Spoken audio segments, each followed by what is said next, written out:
The family man season 2 इतने लंबे इंतज़ार के बाद अब फाइनली 4 जून को रिलीज़ होने जा रहा है। लेकिन जब से सीज़न 2 का ट्रेलर रिलीज़ हुआ है, ये सीरीज़ एक के बाद एक कंट्रोवर्सी में फंसती चली जा रही है। तो क्या अब सीज़न 2 4 जून को रिलीज़ हो पाएगा भी या नहीं, और इस सीरीज़ के क्रिएटर्स राज और डीके इस सारी कंट्रोवर्सी के बारे में क्या कहते हैं, और ये सारी कंट्रोवर्सी आखिर में है क्या, इन सारी चीज़ों पर बात होगी मेरी आज की इस वीडियो में।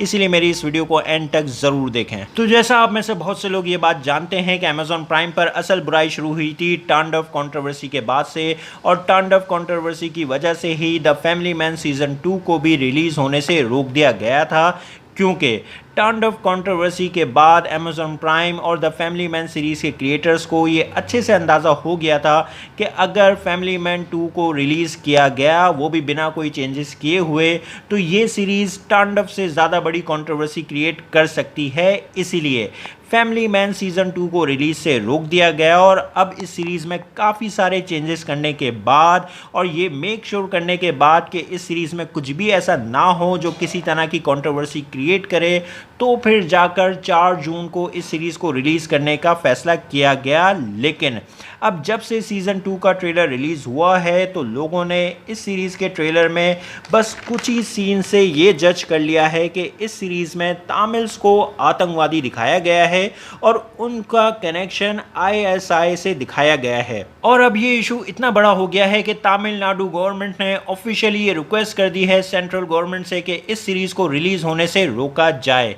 अब बात करते हैं कि राज और डीके ने अपने रीसेंट इंटरव्यू में इस सारी कंट्रोवर्सी पर क्या कहा है। तो राज और डीके ने अपने एक रीसेंट इंटरव्यू में जो उन्होंने दिया है टाइम्स ऑफ इंडिया को, उसमें लोगों को ये बताया है कि इस सीरीज़ के ट्रेलर में कुछ शॉट्स को देखकर ये ना समझा जाए कि इस सीरीज़ में तमिल लोगों को बुरा दिखाया गया है। इस सीरीज़ के क्रिएटर्स ने ये तक कहा है अपने रीसेंट इंटरव्यू में कि उनकी अपनी क्रिएटिव और राइटिंग टीम में बहुत से तमिल लोग हैं और वो तमिल कल्चर और तमिल लोगों के जज्बातों की बहुत ज़्यादा रिस्पेक्ट करते हैं। इसीलिए सिर्फ ट्रेलर देखकर चीज़ों को जज ना करें और सीरीज़ के रिलीज़ होने का इंतज़ार कर लें।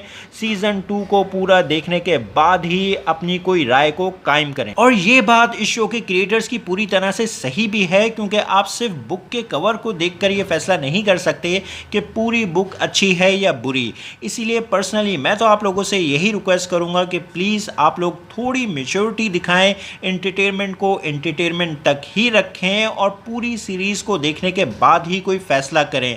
सिर्फ ट्रेलर देखकर इस शो को बैन कर देने की डिमांड करना बिल्कुल सही नहीं है। अब रहा सवाल कि ये शो 4 जून को रिलीज़ होगा या नहीं, तो अभी तक Amazon प्राइम की तरफ से तो 4 जून की डेट फाइनल है। लेकिन अब क्योंकि तमिलनाडु गवर्नमेंट ने ऑफिशियली सेंट्रल गवर्नमेंट से ये रिक्वेस्ट कर दी है कि इस शो को रिलीज़ से रोका जाए, तो हो सकता है कि सेंट्रल गवर्नमेंट Amazon प्राइम से इस सारे इशू पर क्लैरिटी मांगे, और जब तक Amazon प्राइम सेंट्रल गवर्नमेंट को ये यकीन नहीं दिला देता कि इस शो में ऐसा कुछ भी नहीं है जो लोगों के जज्बात को हर्ट करे, उस वक्त तक हो सकता है कि सीज़न 2 की रिलीज़ को पोस्टपोन कर दिया जाए। लेकिन अगर Amazon प्राइम जल्द ही इन सारे इश्यूज़ को क्लियर कर देता है, तो फिर शो 4 जून को ही रिलीज़ होगा, और अभी तक 4 जून की डेट ही फाइनल है। लेकिन अगर फ्यूचर में कोई चेंजेस आते हैं तो फिर मैं वो फ़ौरन आप लोगों को अपने इस चैनल के ज़रिए इन्फॉर्म कर दूंगा। तो आप लोग इस सारी कंट्रोवर्सी के बारे में क्या सोचते हैं, और क्या आप लोग सीज़न 2 देखना चाहते हैं या नहीं, अपने ओपिनियन कमेंट बॉक्स में ज़रूर दें। मेरी वीडियो पसंद आई तो लाइक करें और चैनल को सब्सक्राइब करना मत भूलें। फिर मिलते हैं किसी और वीडियो में। शुक्रिया।